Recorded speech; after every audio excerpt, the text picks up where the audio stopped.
Jó napokat kívánunk, Tóth Sándor vagyok. Bemutatnánk egy utcát, ami jelen pillanatban Hosszúpályi környékén van. Ez az Ibolya utca.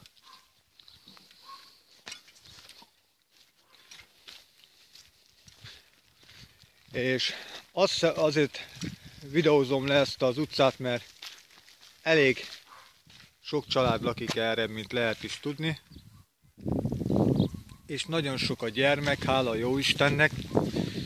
Viszont ami itten gond az, hogy itt még az elején még hagyjuk is, mert itt még a mentő és a tűzoltó be tud jönni. De már ha menjünk errébb egy kicsit lejjebb, akkor már nem tudunk tovább menni, csak ha ide éppenséggel a járdára rámenjünk, lehet látni, hogy elég komoly a helyzet, és ide már a mentős, a tűzoltó sem tud bejönni.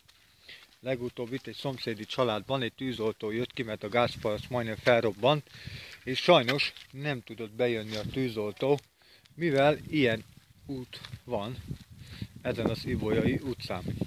Na most, hogy ez kinek a hatásköre, egy az biztos, hogy nem az itteni valóké, hanem vagy a közúti, vagy az önkormányzati hivatal lenne, hogy ezt megcsinálják. A múlt évben ez az út tökéletesen meg lett kavicsozva, de hát lehet is látni, hogy hát itten eléggé tönkrement minden is. Lehet itt látni, hogy itt az éppen, tehát hogy ekkora sárba még szinte gyalog is, ha nem lenne itt ez a járda, akkor még gyalog se lehetne itt közlekedni. Tehát ezért kérném, hogy ezt a videót hogy játsszák le a híradóban, vagy bárhol. De azért jó lenne, ha az önkormányzat tudna segíteni, hisz már ez az utca már be is jelentette, hogy járhatatlan az út, és ide még a mentő se, a tűzoltó nem tud bejönni. Mivel itten nagyon sok a gyerek, és nagy Isten bármilyen sürgősségi mentőszállítás lenne, vagy akár tűzoltó, mint legutóbbi nap, akkor ide viszont már nem lehet bejönni. Tehát innestől kezdve nem lehet ide már bejönni ebbe az utcába. Ezért, és sajnos,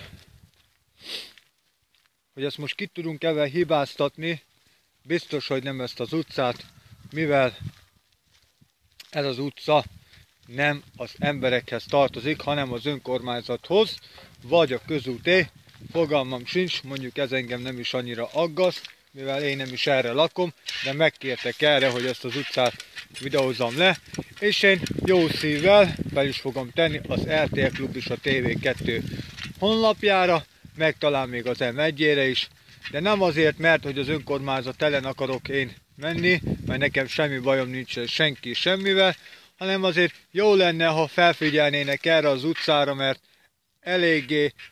eléggé, hát mit is mondjak rá, így szépen megfogalmazva, kibaszottul utálnám az ilyen dolgokat, ha ne adj Isten egy gyermek rosszul lenne, és éppenséggel egy mentő, tehát nem tudna ide bejönni. Tehát ide a mentő egyáltalán nem, és azért most egy mentőhelikopter kijöjjön, az elég sok pénzbe kerülne az államnak, és szerintem nem az lenne a megoldás, hogy gyalog jöjjenek be a mentősök, és itt tologálják azt a kocsit, mert még itt még szinte gyalog sem már lehet járni. Ezért szeretném, hogyha tudnának ebben segíteni, az illetékesek, megköszönném. Viszont hallásra, viszont látásra.